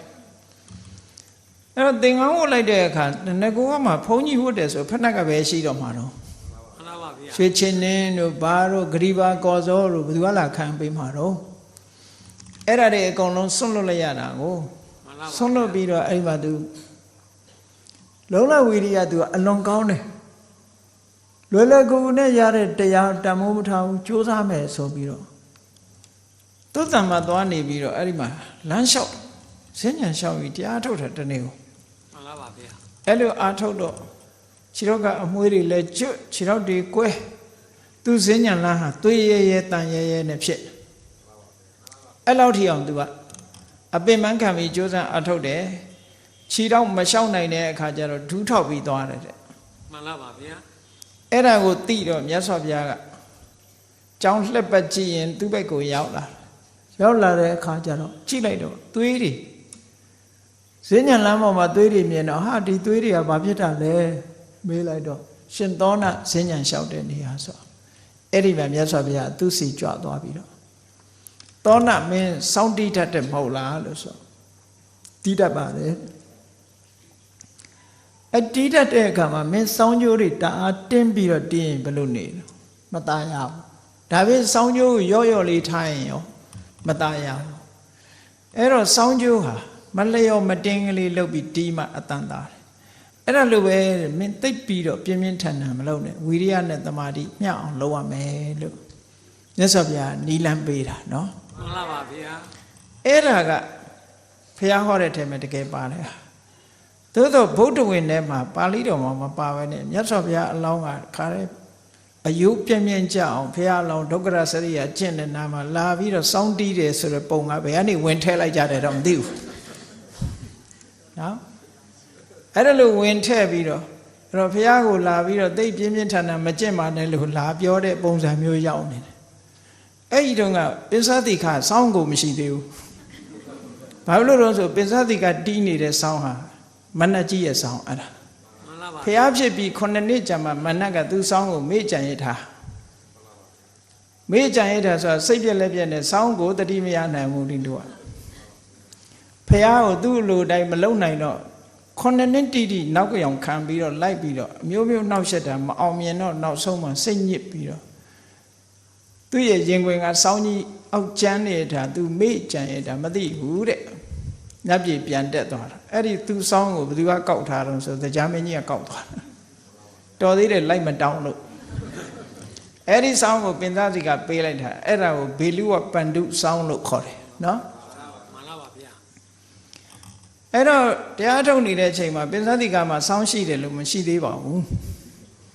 အဲ့တော့အဲ့ဒီစောင်းတော့မဟုတ်ဘူးပေါ့အရင်စောင်းနဲ့တီးခြင်းတီးမှာသို့တော့စာထဲမှာဖះကိုလာပြီးတော့စောင်းတီးပြီးတော့တတိပေးတယ်ဆိုတာတော့စာထဲမှာမပါတဲ့ဟာတခုမြတ်စွာဘုရားကဥပမာအနေနဲ့ဟောဒီစောင်းကြိုးကဲ့သို့မလျော်မတင်စောင်းကြိုးကဲ့သို့ကျင့်ရမယ်ဆိုတာသောနာကိုဟောတယ်တရားမှန်လားပါဗျာအဲ့ဒါနဲ့မြတ်စွာဘုရားပေးတဲ့နည်းအတိုင်းသူစ조사အထုတ်လိုက်တဲ့အခါမှာယန္နာဖြစ်သွားတယ်အဲ့တော့သူကဝီရိယကြောင့်သူရကျင်တာအောင်မြင်သွားတာဝီရိယကိုချစ်ခံမှန်လားပါအဲ့တော့မြတ်စွာဘုရားကသူ့ပေါ်မှာအမတန်မှကရုဏာဖြစ်တယ်လူဘဝတော့ကဒီကျမ်းမော်ဆိုတာ तू ခြေထောက်နင်းမှုတာမဟုတ်ဘူး तू ကစိတ်ဆိုးလို့ရှင်ငါကျမ်းမော်ခြေထောက်နင်းလိုက်မနော်လို့ဆိုရင်နောက်ပါတွေကတိတ်ကြောက်ရတယ်ဆိုပဲအမလေးမနင်းလိုက်ပါနဲ့မနင်းလိုက်ပါနဲ့ပေါ့အမွှေးတွေကျွတ်သွားမှာဆိုလို့အဲ့ဒါလောက်ထိအောင်သူ့ရဲ့နောက်ပါတွေအချမ်းရံတွေကသူ့ကိုဟိုခင်မင်ယူရကြတာတဲ့အဲ့ဒီမှာရဟန်းဖြစ်တဲ့အခါကျတော့ तू ယူရမဲ့လူဘယ်သူမှမရှိဘူးအဲ့တော့ तू ကလုံလဝီရိယအမတန်ကြိုးစားတော့ဘလောက်နာခီးမဆိုင်ဘူးဆိုတော့မြတ်စွာဘုရားကသူ့ပေါ်မှာတနာတယ်သူများနဲ့မတူဘူးသူ့ခြေပေါ်ကပိုနုတာအဲ့ဒါကြောင့်မလို့သူ့ကိုအကြောင်းပြုပြီးတော့သောနာတဲ့မင်းခြေတောက်ကမနှင်းနိုင်ဘူးဆိုတော့တဲ့ငါတလွှာဖနက်ကိုမင်းစီးခွင့်ပြုမယ်စီးမလားဆိုတော့ तू ကလည်းဘလောက်ကောင်းတယ်မှတ်တယ်မြတ်စွာဘုရားကိုပြန်လျှောက်တယ်ရှင်ဘုရားတပည့်တော်ကိုတော့ special chance ပေးမယ်ဆိုရင်တပည့်တော်တယောက်တည်းဆိုမယူချင်ပါဘူးတဲ့တန်ဃာတွေအားလုံးကိုတလွှာဖနက်စီးခွင့်ပြုတယ်ဆိုရင်တော့တပည့်တော်စီးပါမယ်ဟောအားလုံးမှာအဲ့ဒီကနေစပြီးဖနက်စီးခွင့်ရသွားတာမှန်လားပါဗျာဝိနည်းကျမ်းထဲမှာမှတ်တမ်းရှိတယ်ဒါမှန်လားပါဗျာရှင်သောနာကိုအကြောင်းပြုပြီးတော့ခြေပွားနှုလွန်အကြည့်လို့မြတ်စွာဘုရားသူတောင်မှဖနက်စီးတာမှမဟုတ်တာပဲအဲ့တော့မြတ်စွာဘုရားတဲ့တောင်များနှုနေသေးလားတော့မသိဘူး तू ကအမွှေးပေါက်တယ်ဆိုပိုနှုလို့ဖြစ်မှာပေါ့နော်မှန်လားပါဗျာအဲ့သူအကြောင်းပြုပြီးတော့တန်ဃာတွေကိုဖနက်စီးခွင့်မြတ်စွာဘုရားပြုခဲ့တာမှန်လားပါဗျာအဲ့ဒီရှင်သောနာမထေရဆိုတာဒီလုံလဝီရိယကိုခြေခံပြီးတော့ခုနတမာတိနဲ့ပဋ္ဌာန်းသင်္ခါရလို့ဆိုတဲ့အဋ္ဌိပတ်တွေကိုကြိုးပမ်းအားထုတ်လို့ယဟန္တာဖြစ်သူရောက်သွားတာတဲ့မှန်လားပါဗျာနောက်တစ်ခုကတော့စိတ်ဓာတ်ကိုအခြေခံပြီးတော့ပ တမာတိနဲ့ပဓာနာသင်္ခါရကိုကျိုးပန်းအထုတ်လို့ဖြစ်လာတဲ့အဋ္ဌိပါဒဘယ်သူလဲလို့ဆိုရင်ရှင်သံဗုဒ္ဓတဲ့အဲ့တော့သူ့ရဲ့အထုပ္ပတ္တိကတော့အထက်ကထာမှာတော့ရှိကောင်းရှိလိမ့်မယ်အနာနာမှာစာအုပ်မရှိလို့မကြည့်ခဲ့ရဘူးအဲ့ဒီရှင်သံဗုဒ္ဓဆိုတဲ့မထေရကသူပြောတဲ့စကားလေးတွေကတော့မှတ်လောက်သားလောက်လေးတွေရှိတယ်သူကမြန်မြန်ဆန်ဆန်လုံးဝမဲ့နေရာမှာနှီးနှီးလှုပ်လို့ရှိရင်တဲ့ကောင်းကျိုးချမ်းသာမရဘူးတဲ့မှန်လားပါမြန်မြန်ဆန်ဆန်လုံးဝမဲ့နေရာမှာမြန်မြန်ဆန်ဆန်လုံးဝမယ်ဒါသူစိတ်ဓာတ်ကိုဖော်ပြတာဖြစ်လာတယ်နော်နှီးနှီးလုံးဝမဲ့နေရာနှီးနှီးလှုပ်မြန်မြန်လုံးဝမဲ့နေရာမြန်မြန်လှုပ်မြန်မြန်လုံးဝမဲ့နေရာနှီးကွေးနေမယ်နှီးနှီးလုံးဝမဲ့နေရာမြန်မြန်လှုပ်မယ်ဆိုရင်ကောင်းကျိုးချမ်းသာတွေမရနိုင်ဘူးတဲ့သူပြောတဲ့စကားလေးတခုမှတ်သားစရာပေါ့မှန်လားပါဗျာသူ့ရဲ့ထုပ္ပတ္တိကတော့နောက်ကြုံတဲ့အခါတော့သိရပါလိမ့်မယ်အခုတော့အနာနာမှာစာအုပ်လက်လန်းမိတဲ့စာအုပ်မရှိလို့မကြည့်ခဲ့ရဘူးအထက်ကထာထဲမှာရှိလိမ့်မယ်မှန်လားပါဗျာထေရဂါထာပါဠိတော်မှာတော့တံဗုဒ္ဓထေရဆိုတာတွေ့ခဲ့ရတယ်ပေါ့အဲ့ဒီတံဗုဒ္ဓထေဟာစိတ်ကိုအခြေခံပြီးတော့အဲ့ဒီဘက်ကိုပွားတယ်ဒီလိုပြောတာမှန်လားပါဗျာနောက်စတုထကဒီဝိမန္တဆိုတဲ့ပညာရက်ကိုအခြေခံပြီးတော့အဲ့ဒီဘက်ကိုပွားတဲ့ပုဂ္ဂိုလ်ကြတော့ဘယ်သူတုံးဆိုလို့ရှိရင်ဟိုပါရာယနာထဲမှာပါတဲ့မောခရာဇဆိုတဲ့ယသိမောခရာဇဆိုတဲ့ယဟန်တော်ပေါ့နော်နောက်ပိုင်းကျတော့ပါရာယနာဘုန်းကြီးတို့ကိုယ့်ရဲ့ဟောထားတဲ့ပါရာယနာဒေသနာဆိုတဲ့ထဲမှာအဲ့ဒီမောခရာဇရဲ့မေခွန်းနဲ့အဖြေတွေပါတယ်ပေါ့မှန်လားပါဗျာအဲ့ဒီမောဂရာဇရဲ့မေခွန်းကြောင့်မြတ်စွာဘုရားဖြေထားတဲ့အဖြေဟာတုံညနဲ့ပတ်သက်လာလို့ရှိရင်ကျမ်းဂန်တွေမှာကိုးကားရတဲ့စကားတစ်ခုပဲတုံညတော်လောကံအဝိခတုမောဂရာဇသရတတော်မြတ်စွာဘုရားကလောကကြီးကိုတုံညလို့မြင်အောင်ရှုလို့ဝိပဿနာရှုနည်းကားကိုပေးတယ်သူလည်းအသိဉာဏ်ရင့်ကျက်လာတဲ့အခါမှာရင့်ကျက်လာတဲ့အသိဉာဏ်ကိုအခြေပြုပြီးတော့မှသူဟာမဲ့ဖို့နိဗ္ဗာန်ကိုရတာဖြစ်သောကြောင့်သူ့ကိုဝိမန္တဆိုတဲ့ဉာဏ်ကိုအခြေခံပြုပြီးတော့ရလာတဲ့ပုဂ္ဂိုလ်လို့ဒီလိုအထက်ကထာကမှတ်တမ်းတင်ပေးတာပေါ့မှန်လားပါဗျာကောင်းပြီဒီမင်းခစားယောက်ျား၄ဦးဟာနံပါတ်1ကခစားခြင်းနံပါတ်2ကရဲစွမ်းတတ္တိနံပါတ်3ကအမျိုးဆက်နံပါတ်4ကအသိပညာအဲ့ဒီလို၄မျိုးကွဲပြားသလိုယဟနာပုဂ္ဂိုလ်တွေမှာလည်းဆန္ဒကိုအကြောင်းပြုတာရှိတယ်ဝိရိယကိုအကြောင်းပြုတာရှိတယ်စိတ်ကိုအကြောင်းပြုတာရှိတယ်ဝိမာန်တဆိုတဲ့ပညာကိုအကြောင်းပြုပြီးတော့ယဟနာဖြစ်သူရောက်ကြတာတွေရှိတယ်တဲ့ဒီလိုဆိုလိုတာနော်မှန်လားပါဗျာအဲ့တော့ဒီနေရာမှတ်သားစရာလေးတွေကအဋ္ဌိနဲ့အဋ္ဌိပါဒအတိပ္ပယ်တစ်မျိုးနဲ့ပြောရမယ်ဆိုရင်အဋ္ဌိပါဒဆိုတာပြည့်စုံခြင်းအကြောင်းတရားအဋ္ဌိဆိုတာပြည့်စုံမှုအောင်မြင်ပေါက်ရောက်မှုကပြည့်အဋ္ဌိအဲ့ဒီအောင်မြင်ပေါက်ရောက်ခြင်းရဲ့အကြောင်းတရားကိုအဋ္ဌိပါဒလို့ဒီလိုဖွင့်ဆိုတယ်တခါတရံကျတော့ပါဠိတော်တွေမှာဒီဆန္ဒကိုပဲအဋ္ဌိလို့လည်းခေါ်တယ်အဋ္ဌိပါဒလို့လည်းခေါ်တယ်ရောပြီးတော့ဘာဖြစ်လို့တော့ဆိုလို့ရှိရင်ဆန္ဒတစ်ခုတည်းဖြစ်တာမှမဟုတ်ဘဲနဲ့ဆန္ဒဖြစ်ပြီဆိုရင်ခုနကတမာရီတို့ဗราဏသင်္ခါရလို့ဆိုတဲ့ဝိရိယတို့ဒါတွေကတွဲလာတာကိုမှန်လားပါဗျာတွဲလာသည့်အတွက်ကြောင့်မြတ်စွာဘုရားတစ်ခါကြတော့အဋ္ဌိပါဒဆိုတာဒီတရားတွေအလုံးကိုခြုံငုံပြီးတော့ပြောလိုက်တာတဲ့ဟောဒီနေရာမှာတော့ဤတနည်းအားဖြင့်ပြောမယ်ဆိုရင်အဋ္ဌိပါဒဆိုတာတကိုးလို့ရှိမှအောင်မေ့လေးနဲ့ပြည့်စည်အောင်မြင်ခြင်းဆိုပါစို့ဝိပဿနာကျင့်စဉ်ကိုကျင့်တယ်သမထကျင့်စဉ်ကိုကျင့်တယ်သမထကျင့်စဉ်ကိုကျင့်နေတာရှေ့ပိုင်းကျင့်နေတာတွေမှန်သမျှဒါအဋ္ဌိပါဒပဲပြည့်စုံခြင်းရဲ့အကြောင်းတရားတွေပထမဇန်ရလာတယ်ဒုတိယဇန်ရလာတယ်တတိယဇန်ရတယ်သရုတ်ထဇန်ရတယ်ဒါတွေကအဋ္ဌိတွေပဲပြည့်စည်လာတာလို့ဆိုလို့တယ်ထို့တူပဲအရူပဇန်တွေရတယ်ဒါတွေကပြည့်စည်လာအောင်မြင်ပြည့်စည်လာတာတွေကအဋ္ဌိအောင်မြင်ပြည့်စည်ဖို့ရှေးဥစွာကျင့်တဲ့အကျင့်တရားတွေအလုံးကိုအဋ္ဌိပါဒလို့ဒီလိုခေါ်တာဝိပဿနာနဲ့ပြောမယ်ဆိုလို့ရှိရင်ရှေးပိုင်းမှာနာနဲ့ရုပ်ကိုကွဲပြားခြားနာအောင် ယုံနဲ့နံကိုဆင်ញင်ပြီးတော့တတ္တဝါဆိုတဲ့အမှတ်တညာပျောက်သွားအောင်ယုံနဲ့နံနဲ့ခွဲခွဲခြားခြားသိတဲ့နာမရူပပရိစ္ဆေဒဉာဏ်ထိုနာယုတ်ရဲ့အကြောင်းတရားကိုပါသိလာတဲ့ပစ္စယပရိက္ခဉာဏ်ဟောဒီဉာဏ်နှစ်ခုဟာရှေ့ပိုင်းမှာဒါတွေကအဋ္ဌိပါဒပဲဆိုပါစို့နာမရူပပရိစ္ဆေဒဉာဏ်သည်ဒီပစ္စယပရိက္ခဉာဏ်ဘက်ကိုသွားဖို့အတွက်အဋ္ဌိပါဒပဲပစ္စယပရိက္ခဉာဏ်ရလာရင်အဋ္ဌိပဲပေါ့ဒီလိုပြောလို့ရတယ်ရှေ့ဉာဏ်တွေကအဋ္ဌိပါဒနောက်ဉာဏ်တွေကအဋ္ဌိလို့ဒီလိုပြောလို့ရတယ်အဲ့တော့သမထဉာဏ်ဖြစ်ပြီးရင်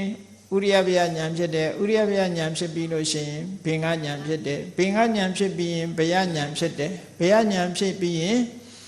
မောစီတုကမြတဉာဏ်ဖြစ်တယ်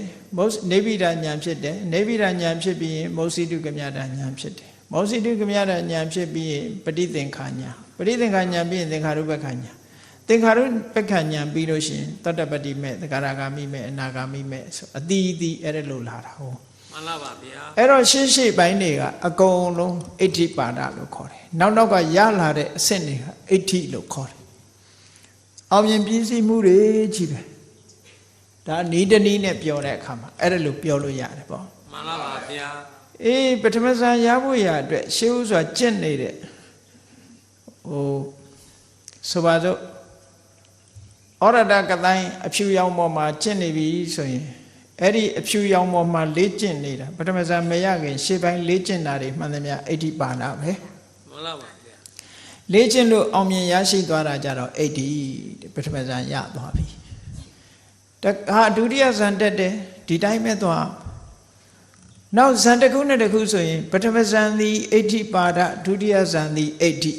ပထမဇန်ရပြီးမှဒုတိယဇန်ရနိုင်တာကိုထို့တူပဲဝိပဿနာဉာဏ်သည်အဋ္ဌိပါဒသောတပတ္တိမဉဏ်သည်အဋ္ဌိတခါဝိပဿနာဉာဏ်သည်တဂရဂါမိမဲ့ရဲ့ရှေ့ပိုင်းမှာဖြစ်တဲ့ဝိပဿနာဉာဏ်သည်အဋ္ဌိပါဒတဂရဂါမိမဲ့သည်အဋ္ဌိဟောဒီလိုခွဲသွားတာအကုန်မှန်လားပါဗျာနောက်ရရှိလာတာမှန်သမျှအကုန်လုံးမဲ့ဉဏ်၄ပါးစလုံးဟာဝိပဿနာကသွားတာကြီးပဲသို့သောဝိပဿနာသွားတယ်ဆိုပေမဲ့လို့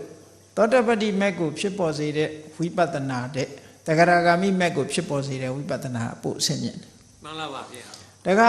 ဂရဂါမိမဲ့ကိုဖြစ်စေတဲ့ဝိပဿနာတဲ့အနာဂါမိမဲ့ကိုဖြစ်ပေါ်စေတဲ့ဝိပဿနာအဆင့်မြင်တဆင့်ပြီးတဆင့်မှကျင့်လို့ရတယ်အဲ့ဒါတွေကလည်းဖားခုံလို့ခုံသွားခြင်းလို့မရဘူးကြောခြင်းလို့လည်းမရဘူးเนาะမှန်လားပါဗျာရတ္တမေရဲ့ရှေ့ပိုင်းမှာဖြစ်တဲ့ဝိပဿနာအလွန်အဆင့်မြင့်ပြီးတော့ရတ္တမေထီအောင်ရောက်ရှိနိုင်တယ်လို့ဒီလိုမှတ်ရမှန်လားပါဗျာအဲ့တော့ရှေ့ပိုင်းမှာကျင့်လာတဲ့အကျင့်တွေမှန်သမျှအဋ္ဌိပါဒနောက်ပိုင်းရရှိလာတာတွေမှန်သမျှအဋ္ဌိလို့ဒီလိုခွဲတဲ့အခွဲလည်းရှိသေးတယ်အဲ့ဒီခွဲမျိုးတွေခွဲပြီးဘုန်းကြီးတို့တွေဟာဒီအဋ္ဌိပါဒဆိုတာတကိုးလောက်ပဲမအောင်မေ့ကြလေနဲ့အာနာပါနကမ္မထမ်းနဲ့ဆိုပါစို့ဝိပဿနာတရားကိုအထုတ်တယ်ဆိုလို့ရှိရင်ဒီအာနာပါနပေါ်မှာလေ့ကျင့်ပြီးတော့တမာရိရအောင်ကြိုးစားနေတာတွေဟာဒါအဋ္ဌိပါဒလို့ခေါ်တယ်ရလာတဲ့တမာရိလေးကအဋ္ဌိအစင်းမြင့်သွားလို့ရှိရင်နောက်ဝိပဿနာဆိုလို့ရှိရင်သောတပန်ဖြစ်သွားမယ်ဒါအဋ္ဌိပဲ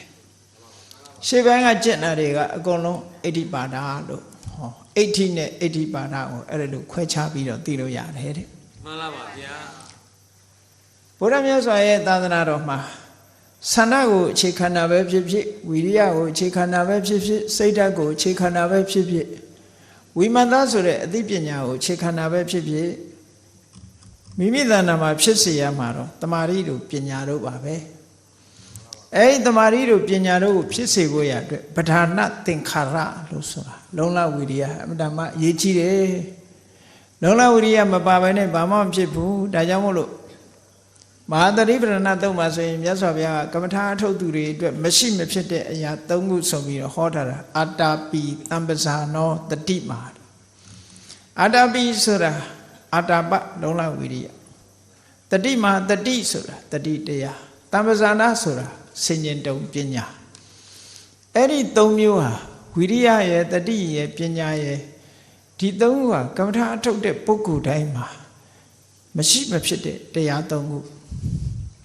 နောက်ဆုံးပြောမယ်ဆိုလို့ရှိရင် မဂ္ဂင်၈ပါးထဲမှာတမ္မာဒိဋ္ဌိကပညာတမ္မာသင်္ကပ္ပကဝိတက်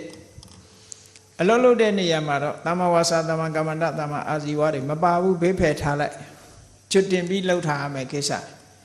တမ္မာဝါယာမဆိုတဲ့ဝီရိယတမ္မာတတိဆိုတဲ့တတိတမ္မာသမာဓိဆိုတဲ့သမာဓိအလုံးပေါင်းလိုက်တော့ဒီ၅ခုပဲမှန်လားပါဗျာကမ္မထာအထုတ်တယ်ဆိုတာအဲ့ဒီ၅ခုဖြစ်အောင်ကြိုးစားတာကမ္မထာအထုတ်နေရင်အဲ့ဒီ၅ခုဖြစ်နေတယ်မှန်လားပါဗျာအဲ့ဒီ၅ခုကစွန့်ထက်လာပြီစွန့်ဆောင်နိုင်လာပြီဆိုရင်သူတို့ကအဋ္ဌိပါဒပဲရရှိလာတဲ့အကျိုးတရားကအဋ္ဌိပဲ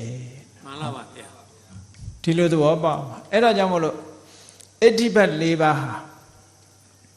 ပွားများအထုတ်ထားမယ်ဆိုရင်ဒီတဲ့ကြီးမားတဲ့အကျိုးတရားတွေကိုလည်းရရှိနိုင်တယ်မှန်လားပါခုနအရှင်မမောက္ကလန်လိုမြေချိုးမိုးပြန်တကိုးဆန်တွေလည်းရနိုင်တယ်အမတန်ထူးတဲ့ကြီးမားတဲ့အရာကြီးတွေကိုတုံလှုံနိုင်တဲ့စွမ်းရည်တကိုးတွေလည်းရတယ်အမတန်မှတကိုးကြီးတဲ့နာနောပနန္ဒနဂါးတို့လိုပြင်းထန်တဲ့အစိတ်တွေကိုလည်းကာကွယ်ပေးနိုင်တယ်ဆိုတဲ့အစွမ်းတကိုးတွေရတာဟောဒီအဋ္ဌိပါဒကိုကြိုးစားအထုတ်ခဲ့တဲ့ပုဂ္ဂိုလ်တွေပဲမှန်လားပါဗျာဒါတွေမကဘူးမြတ်စွာဘုရားဟောထားတာတွေကဒီအဋ္ဌိပါဒဟာဘလောက်ထိအောင်စွမ်းရည်တတ္တိရှိတယ်လဲလို့ဆိုလို့ရှိရင်မြတ်စွာဘုရားမှာအလုံးကြားမှုတဲ့အတိုင်းဘုရားဟာတတ်တော်80တဲ့ရောက်လို့2လလောက်4လလောက်လွန်မြောက်2လလောက်လွန်မြောက်တဲ့အခါမှာတတ်တော်80မရောက်ခင်နော်တတ်တော်80ပြည့်ဖို့10လလောက်အလုံးမှာပေါ့မှန်လားပါဗျာယောဂဝေဒနာဖြစ်တယ်မြတ်စွာဘုရားယောဂဝေဒနာဖြစ်တာမှဘလောက်ထိအောင်ပြင်းထန်တော့ဆိုမာရဏန္တိကဝေဒနာသေမဲ့ရမဲ့ဝေဒနာသို့မဟုတ်သေကဏိထိအောင်ဖြစ်သွားသေလူမျောပါလို့ပမာစကားသုံးတယ်လို့ပေါ့နော်မှန်လားပါဗျာနောက်တနည်းကတော့သေမရမဲ့ယောဂမျိုးဖြစ်တယ်အဲ့တော့ဘုရားအသက်80ပြည့်ဖို့10လလိုသေးတယ်ဘေလူဝရွာလေးမှာဝေလူဝရွာလေးမှာ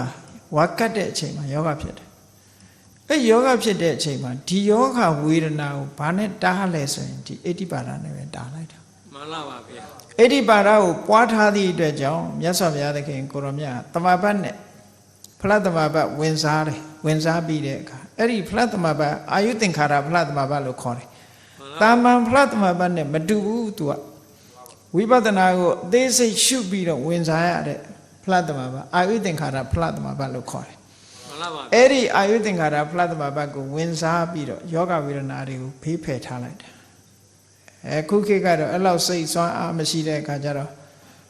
လူမမာကိုတော်နဲ့အသက်မထွက်အောင်ဆိုပြီးဆိုလုတ်ကုတ်တဲ့ထိုးပေးထားနော်မှန်ပါပါမြတ်စွာဘုရားကျတော့စိတ်ဆွမ်းအားနဲ့ယောဂဝေဒနာကိုဟန်တားလိုက်တာဘာဖြစ်လို့ဟန်တားတာတုံးဆိုသူပတ္တကြီးကိုတရားဟောပေးဖို့နောက်10လကြာမှသူပတ္တက maturity mature ဖြစ်မှာမှန်ပါပါသူ့ရဲ့အသိဉာဏ်တွေကအဲ့ဒီကြာမှဘုရားစီရောက်မှာအဲ့ဒီကြာမှတရားဟောရမှာမို့မြတ်စွာဘုရားသူ့အတွက်ဆိုင်းပေးထားတာအဲ့ဒီမှာရှင်အာနန္ဒာကိုမြတ်စွာဘုရားကယောဂပျောက်ပြီးတဲ့နောက်မှာသဗ္ဗလဇေရီဘက်ကိုရှင်အာနန္ဒာကိုလာလိုက်ခဲ့အဲ့ဒီမှာသွားမယ်ဆိုပြီးတော့ညီကိုနှစ်ပါးထွက်သွားကြညီကိုနှစ်ပါးထွက်သွားတာတတူရူနော်ဘုရားကလည်းအသက်80ပြည့်တော့မယ်ရှင်အာနန္ဒာလည်းအသက်80ပြည့်တော့မှန်ပါပါဗျာခုခေတ်ပြောလို့ရှိရင်ဘုန်းတော်ကြီးနှစ်ပါးပေါ့နော်မှန်ပါပါဗျာဆရာတော်ကြီးနှစ်ပါးအထွက်သွားကြတာရှင်အာနန္ဒာကနောက်ကနေလိုက်လာပြီးတော့ဘုရားနဲ့အဲ့ဒီသွားမြတ်စွာဘုရားသူ့ကိုဗာပြောတော့လို့ဆိုတော့အာနန္ဒာတဲ့အဋ္ဌိပတ်၄ပါးကိုခြားခြားနာနာပွားများလေ့လာထားတဲ့ပုဂ္ဂိုလ်ဟာတဲ့ကိုယ့်အသက်ကိုဆွဲဆန့်လို့ရတယ်မဖြစ်နိုင်တာကိုပြောတာမဟုတ်ဖြစ်နိုင်တာကိုပြောတာနော်မှန်ပါပါဗျာအသက်ကိုဆွဲဆန့်နေဆိုတာဗာပြောတာတော့ဆိုရင်တက်တန်းစိတ်အောင်နေလို့လည်းရတယ်တက်တန်းကိုကြော်ပြီးနေလို့လည်းရတယ်ဟောကပ္ပံဝါကပ္ပဝတိတံဝါလောကလူတွေမှာတရားတန်းလို့ပြောတယ်တရားတန်းရဲ့အပူလေးက20ပေါ့မှန်ပါပါဗျာဒါဟုတ်ဗမာလူတွေကအသက်120ရှိစေတော့ဘယ်သူမှလည်းမရှိဘူးဇာတာထဲမှာအသက်120ရှိစေတော့ရေးလေးရှိတယ်မှန်ပါပါဗျာအဲ့တော့ကပ္ပလို့ဆိုတာကဘာကိုပြောတာမဟုတ်ဘူးအဲ့နေရာမှာကပ္ပဆိုတာအသက်အပိုင်းခြားလေးတစ်ခု life span ကိုပြောတာမှန်ပါပါဗျာ ဘုန်းကြီးတို့ငယ်ငယ်တုန်းကတော့အဲ့ဒါကိုမသိဘူးကပ္ပဆိုဟာဖះကဘာလုံးထီအောင်နေလို့ရတယ်လို့ဒီလိုအောင်းမိတာတကဘာလုံးနေလို့ရတယ်လို့ဒီလိုအောင်းမိတာဘယ်ဟုတ်မလဲကပ္ပဆိုတာအာယုကပ္ပ life span အသက်100တန်းဆိုရင်100တန်းပြည့်အောင်နေလို့ရတယ်100တဲ့နည်းနည်းကြော်ပြီးတော့လည်းပဲနေလို့ရတယ်လို့ဒီလိုပြောတာဘယ်လောက်ထီအောင်ကြော်လို့ရတော့လို့ဆိုတော့150တို့160တို့ရှင်ဘာကုလဆို160ရှိတယ်လေ မှန်လားပါဗျာ အဲ့တော့စာထဲမှာဆိုထားတာတော့100ကြော်ကြော်နေလို့ရတယ်ဆိုတာ200တော့မပြည့်ဘူးလို့ဒီလိုပြောတာ မှန်လားပါဗျာ အဲ့တော့ခဏခေတ်မှာအသက်200ရှိတဲ့လူတွေ့ရင်တော့လေဟုတ်ကလားမဟုတ်ဘူးလားလို့တန်တရားဖြစ်ရှာရှိတာပေါ့ မှန်လားပါဗျာ အဲ့တော့မြတ်စွာဘုရားကရှင်အာနန္ဒာကိုပြောတာညီကိုနှစ်ပါးတဲ့အာနန္ဒာအဋ္ဌိဘတ်ကိုကြာကြာနာနာပွားများပြီးလေ့လာထားမယ်ဆိုရင်တက်တန်းစိတ်အောင်နေလို့ရတယ်ကြော်အောင်လည်းနေလို့ရတယ်ဒါမြတ်စွာဘုရားစကားရိတ်တန်းတာလေ မှန်လားပါဗျာ ရှင်အာနန္ဒာကအဲ့ဒီနေရာမှာရှောက်ရမှာအရှင်ဘုရားတဲ့အများတတ္တဝါတွေအကျိုးအတွက်တက်တန်းစိတ်အောင်တော့နေပါဘုရား80ဆိုတော့အနှစ်20ကြီးတောင်နောက်နေလို့ရသေးတယ်သို့မဟုတ်အနှစ်40ကြီးတောင်နေလို့ရသေးတယ်နှမျောစရာကြီးဟုတ်ကလား မှန်လားပါဗျာ အနှစ်40နေလို့ရသေးတယ်လေအသက်80ပြည့်ပြီးတဲ့နောက်မှာအဲ့ဒါလို့ရှောက်ရမှာဘုရားက3ခါတောင်ထပ်ပြောတာ မှန်လားပါ ထပ်ပြောတာသူကမလျှောက်ဘူးမလျှောက်တာဘာလို့တုံးဆိုအဲ့ဒီနာမှာသူ16ခံနေရတယ်မန္တကြီးကလာပြီးတော့ကြောက်เสียအာယုန်နေပြတဲ့အခါကျတော့မျက်စိထဲမှာအဲကြောက်เสียကြီးမြင်ပြီးတော့ရှင်အာနန္ဒာကဘာပြောမှမသိဘူးဖြစ်နေနော် မှန်လားပါဗျာ မန္တကကြောက်เสียအာယုန်ကြီးတစ်ခုလှုပ်ပြနေတယ်တဲ့အဲ့ဒီနေရာမှာကျန်တဲ့လူဆိုရင်အော်ဟစ်ပြီးတော့ထပြေးခြင်းပြေးမှာပေါ့ရှင်အာနန္ဒာကတော့အဲ့ဒီလှုပ်ပြတာကြီးကိုခြိစမ်းမှာကြောက်เสียကြီးလို့ဆိုတဲ့ကြည်နေတာနဲ့ဘုရားဘာပြောလိုက်မှသူမသိဘူးဘုရားကမိန်လိုက်ဟိုကလှုပ်ပြလိုက်ဘုရားကမိန်လိုက်လှုပ်ပြလိုက်နေဆိုတော့အဖြေမထုံးနိုင်ဘူးဖြစ်နေ မှန်လားပါဗျာ အဲ့ဒါနဲ့3ချိန်ပြေးတဲ့အခါကျတော့အာနန္ဒာကဲမင်းသွားတော့တပါးတဲ့တဏှာသွားနေတော့ငါတပါးတဲ့နေတော့မယ်ဆိုအဲ့ဒီအချိန်မှာမနက်ကဝင်ပြီးပြိဋိဘံဆံမိုးလျှောက်တာ မှန်လားပါဗျာ လျှောက်တော့မှမြတ်စွာဘုရားကဘာမှမပူနဲ့တဲ့နောက်3လဆိုရင်ငါပြိဋိဘံဆံတော့မယ်လို့စိတ်ဆုံးဖြတ်လိုက်တာ မှန်လားပါ အဲ့ဒါကိုအာယုသင်္ခါရလွတ်တယ်လို့ပြောတာနော် မှန်လားပါဗျာ အာယုသင်္ခါရဆိုတာအသက်ကိုဆွဲဆန့်ထားတဲ့ဖလားသမဘတ်ကို3လဟိုဘက်ငါမဝင်စားတော့ဘူးလို့ပြောလို့တာဘာလို့လဲဆိုရင်အာယုသင်္ခါရကိုဆက်ပြီးဝင်စားထားလို့ရှိရင်အသက်ကရှည်နေအောင်မဟုတ် မှန်လားပါဗျာ အဲ့ဒါကြောင့်မလို့3လပဲငါဝင်စားတော့မယ်လို့မြတ်စွာဘုရားမန္တကိုဂရိပေးလိုက်တယ်အဲ့ဒါဟာမဟာပရိနိဗ္ဗာန်တုတ်သေးရောဣတိပါဒတန်ယုတ်မာရောဒါဒီတိုင်းမှတ်တမ်းတင်ထားတာရှိတယ်ပေါ့ မှန်လားပါဗျာ ဒါကြောင့်မလို့ဣတိပတ်ရဲ့စွမ်းအားဟာအလွန်မြင့်မားတယ်ရရှိလာတဲ့တကိုးတွေနဲ့ပတ်သက်လာဣတိပါဒအလွန်စွမ်းအားရှိတယ်လို့မြတ်စွာဘုရားကဟောတာ မှန်လားပါဗျာ ဘုရားသုတ်တန်တစ်ခုမှဟောထားလို့ရှိရင်ငါဟောဒီခန္ဓာကိုယ်ကြီးနဲ့သတ္တုမဟာဘူတိကဒီခန္ဓာကိုယ်ကြီးနဲ့လည်းမြမပြေကိုရောက်အောင်သွားဘူးတဲ့ဒီခန္ဓာကိုယ်ဆိုတာမိမွေးတိုင်းဖမွေးတိုင်းလို့ပြောလို့တာပဲ မှန်လားပါဗျာ ဟောနောက်တစ်ခုကတော့စိတ်ဖန်တီးထားတဲ့မနောမယကာယဒီကိုယ်တော့မဟုတ်ဘူးစိတ်နဲ့ဖန်တီးလိုက်တဲ့ကိုယ်နဲ့လည်းပဲဓမ္မပြေကိုသွားဘူးတယ် မှန်လားပါဗျာ ဒီကိုယ်နဲ့လည်းသွားဘူးတယ်စိတ်ဖန်တီးထားတဲ့ကိုယ်နဲ့လည်းသွားဘူးတယ်လို့အဲ့ဒါလို့သွားပြီဆိုတဲ့အခါငါရဲ့ခန္ဓာကိုယ်တွေကိုစိတ်ကိုခန္ဓာကိုယ်တွေကိုထည့်လိုက်တယ်ခန္ဓာကိုယ်ကြီးကိုလည်းစိတ်ထဲမှာထည့်လိုက်တယ်ထည့်လိုက်တဲ့အခါခန္ဓာကိုယ်ကြီးကတိတ်ပေါ့ပါသွားပြီးတော့ကောင်းကင်ကိုပြန်တက်ဖို့ရလွယ်လွယ်လေးဖြစ်သွားတယ်လို့ပြောတယ် မှန်လားပါဗျာ စိတ်ဆွမ်းအားတွေကအဲ့ဒါလောက်ထက်တယ်အခုအဲ့ဒါလို့စိတ်ဆွမ်းအားတွေမရတဲ့အခါကျတော့မိုးပြန်ပေါ်လုံးစီးကြတာပေါ့ကောင်းကင်တက်ချင်လို့ရှင်လေမြန်စီးတာတို့နော်မိဘုံမြန်စီးတာတို့ဒါမျိုးပဲတတ်နိုင်တာပဲလေ မှန်လားပါဗျာ အဲ့ပြုတ်ကြရင်တော့အသက်ထွက်မှာပဲသိကြတယ်အေးမြတ်စွာဘုရားဟောထားတဲ့သုတ်တန်တွေဟာအဲ့ဒီဣတိပါဒတန်ယုံမှာအလွန်စိတ်ဝင်စားစရာကောင်းတယ်ပေါ့သုတ်တန်ပေါင်း60ကျော်လောက်ရှိတယ်ပေါ့အဲ့ဒီထက်ကနည်းနည်းထုံနှုတ်ပြီးတော့အခုကြောင်းရာလေးအချို့ဖော်ပြတာဖြစ်တယ်ဒါကြောင့်မို့ဒီကနေ့ဗောဓိပက္ခိယတရားကိုလေ့လာသုံးသပ်ခြင်းလို့ဆိုတဲ့နေရာမှာဣတိပါဒတရားတွေနဲ့ပတ်သက်ပြီးတော့လေ့လာသုံးသပ်ကြဖို့ဘုန်းကြီးတို့ရှင်းလင်းဟောပြောခြင်းဖြစ်ပါတယ်ဒါကြောင့်မို့တရားချက်ခင်သူတော်စင်ပြိဿပေါင်းတို့သည် သန္တာဝိရိယစိတ်တဝိမာန်တလို့ဆိုတဲ့ဒီတရားတွေကိုအခြေပြုပြီးတော့မိမိတို့ကျင့်ကြံကြုတ်ကိုအထောက်ရမယ်သမထကျင့်စဉ်ပဲဖြစ်ဖြစ်ဝိပဿနာကျင့်စဉ်ပဲဖြစ်ဖြစ်ကျင့်ကြံကြုတ်ကိုအထောက်မှုဟာအဓိကဖြစ်တယ်အဲ့ဒီမကျင့်ကြံမဲနဲ့တော့ဒီຢာတွေရမှာမဟုတ်ဘူးလို့ကိုစီသဘောကျပြီးတော့ကျင့်ကြံကြုတ်ကိုအထောက်တော်မူနိုင်ကြပါစေကုန်သတည်း